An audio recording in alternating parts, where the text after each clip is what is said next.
దేవుణ్ణి అని సంగతులను ఒక మాదిరిగా మనకు రూఢిపరిచారు.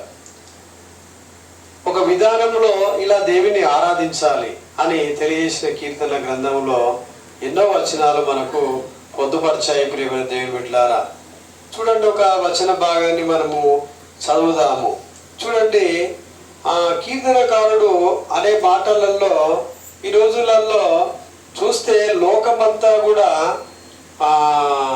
శరీరాశ, నేత్రాశ, జీవగుణముతో లోకము ఉన్నప్పుడు ఆ లోకాన్ని అధిగమించడానికి, మనుషులను మనం అర్థం చేసుకోవడానికి ఏం చేస్తున్నాడు?